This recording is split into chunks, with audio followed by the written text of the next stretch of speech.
Cordial saludo, soy Erice Milce Molina Raudales, estudiante de licenciatura en Educación Infantil. En esta presentación voy a explicar la resolución de un problema matemático utilizando el método de ensayo y error. El problema consiste en que un estudiante compró cuadernos de 4.000 pesos y lápices de 2.000 pesos. En total se gastó 20.000 pesos y compró 7 artículos. El objetivo de este problema es identificar cuántos cuadernos y cuántos lápices compró. Para resolver este problema utilizamos el método de ensayo y error, como anteriormente lo había dicho, que este método consiste en probar diferentes combinaciones, verificar los resultados y ajustar hasta encontrar la respuesta correcta. Esto es muy útil cuando no se tiene una fórmula directa. Entonces, primero probamos algunas combinaciones que nos funcionaban. Por ejemplo, con 4 cuadernos no se cumplía la cantidad total de artículos. Luego intentamos con 3 cuadernos que suman 12.000 pesos y 4 lápices que suman 8.000 pesos. Entonces, esta combinación sí cumple con todas las condiciones del problema. 3 cuadernos más 4 lápices son 7 artículos y 12.000 pesos más 8.000 pesos dan 20.000 pesos. Por lo tanto, la respuesta correcta es 3 cuadernos y 4 lápices. Uno de los principales desafíos fue encontrar la combinación correcta, ya que algunos intentos no cumplían con todos los datos. Pero, sin embargo, este proceso permitió analizar mejor el problema. Entonces, como conclusión, el método de ensayo y error permite aprender a partir de los errores y fortalece el razonamiento lógico. Además, es una herramienta útil para resolver problemas cuando no hay un procedimiento directo. Muchísimas gracias por su atención y esto fue todo. Cordial saludo, mi nombre es María José Porto Pérez, estudiante del curso de Matemáticas de Resolución del Problema en la Universidad Nacional Abierta y a Distancia. Para este, esta presentación abordaré las diferencias entre ejercicios y problemas matemáticos, así como la aplicación de métodos POILA y el método alternativo y la solución de situaciones contextualizadas. En primer lugar, es importante señalar en el ejercicio matemático que consiste en la aplicación de un procedimiento o conocimiento para obtener la respuesta, mientras que un problema matemático requiere análisis e interpretación y la búsqueda de estrategias y soluciones. Para resolver esto se utilizó el método propuesto por George Poila, el cual se desarrolla en 4 etapas: comprender el problema, diseñar un plan y ejecutar el plan y verificar la solución. Este método permite organizar el pensamiento de manera lógica y estructurada. Asimismo, se aplicó el método, el ensayo y el error como estrategia alternativa, el cual consiste en probar diferentes soluciones hasta encontrar la correcta, siendo útil cuando se dispone de un procedimiento directo. Como por ejemplo, el primer problema se determina cada estudiante debería pagar 36.000, mientras que en el segundo problema se encontró que en el cuaderno tenía 8.000.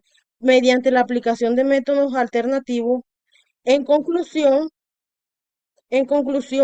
la resolución del problema de matemático mediante las diferencias, métodos que permiten fortalecer el pensamiento lógico y, y criterio, Asimismo, la capacidad de análisis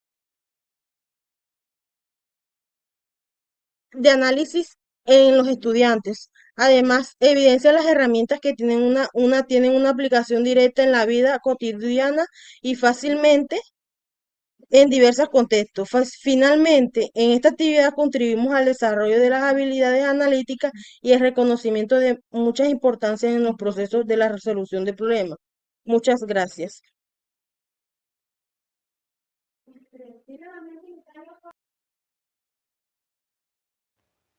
Cordial saludo, mi nombre es Gileni Solano Contreras y hoy voy a hablarles del método Singapur. El método alternativo que yo seleccioné es el método Singapur. ¿Por qué me pareció llamativo e interesante este método? Bueno, en el caso mío, estudio licenciatura en educación infantil y me parece como un método muy práctico para poder enseñarle a los niños las matemáticas. Además, como madre de familia, pues también he visto ese tipo de actividades en las tareas de mi hija, pero no sabía cómo se llamaba. Yo sí decía, pues hay que sumar, hay que restar, o hay que multiplicar, pero en sí no sabía cómo se llamaba el método o la manera. Entonces, el método Singapur se basa en un enfoque de concreto, pictórico y abstracto, es decir, CPA. Concreto, ¿qué es en concreto? El uso de objetos reales, en este caso cajas. Pictórico, representación con dibujos o diagramas. Y el abstracto es el uso ya de números y operaciones. Este método promueve la comprensión profunda y de razonamiento visual. Muchas veces los niños tienden a confundir los números o con tantos problemas matemáticos se confunden. ¿No? Cuando ya lo mostramos con objetos reales como manzanas, flores, cajas, etc., los niños visualizan el problema y entienden mejor. E incluso lo pueden aplicar con otro tipo de cantidades o con otro tipo de objetos. Bueno, en el contexto del problema que se solucionó con el método Singapur, que fue el método seleccionado. Una empresa distribuye paquetes. Un camión puede transportar 120 cajas. Se deben entregar 950 cajas en total. Y cada viaje cuesta 180.000 pesos. ¿Cuántos viajes se necesita y cuál sería el costo total? Aplicando el método Singapur, como habíamos dicho que era concreto, pictórico y abstracto, entonces en concreto, las cajas organizadas en grupos de 120. Podemos observar que hay 1, 2, 3, 4, 5, 6, 7 cajas más, 7 grupos de cajas más 110 cajas sobrantes. El pictórico ya me muestra en todo el panorama de la parte visual. ¿Dónde me muestran la operación? La misma operación que veníamos diciendo. Entonces, 7 grupos de cajas, grupos completos, más 110 cajas sobrantes para completar las 950. Es decir, que se necesita un viaje adicional. Y el abstracto ya es la operación como tal. Entonces, si se necesitan 7 viajes más un viaje para completar las que sobraron, son 8 viajes. Y 8 viajes por 180.000 da un total de 1.440.000 pesos. Es decir, que se requiere 8 viajes con un costo de 1.440.000 pesos. Es un problema bastante sencillo. Sin embargo, lo que nos interesa aquí o lo que vamos a profundizar es el método diferente con el que se enseña, ¿sí? Por lo general tenemos como ciertos parámetros dentro de nuestra concepción de que los números tienen que ser aprendidos, es decir, memorizar las operaciones. Y muchas veces los niños se memorizan las operaciones, pero con ciertos números. Ya cuando le toca una operación con otro número, pues no saben cómo hacerla. Entonces, el método Singapur es una manera de enseñar matemáticas muy conocida en todo el mundo, porque porque ayuda a pensar con lógica y a entender bien las ideas matemáticas. Lo importante es que no solo enseña a recordar cómo se hacen las cosas, sino que los alumnos comprendan el por qué y para qué de las cuentas. Teniendo esto en claro, esta forma de enseñar usa lo concreto, lo visual y lo abstracto, o lo concreto, lo pictórico, lo abstracto, lo que hace entender poco a poco, es decir, paso a paso, para que el niño llegue a la conclusión del por qué esa cantidad o cuánto queda el resultado en total. Al principio se usan cosas que se pueden tocar, después se dibujan y al final se escriben con números. Esto ayuda a entender mejor, sobre todo cuando se empieza a aprender, hablando desde la educación infantil. Además, el método Singapur anima a resolver problemas como lo más importante.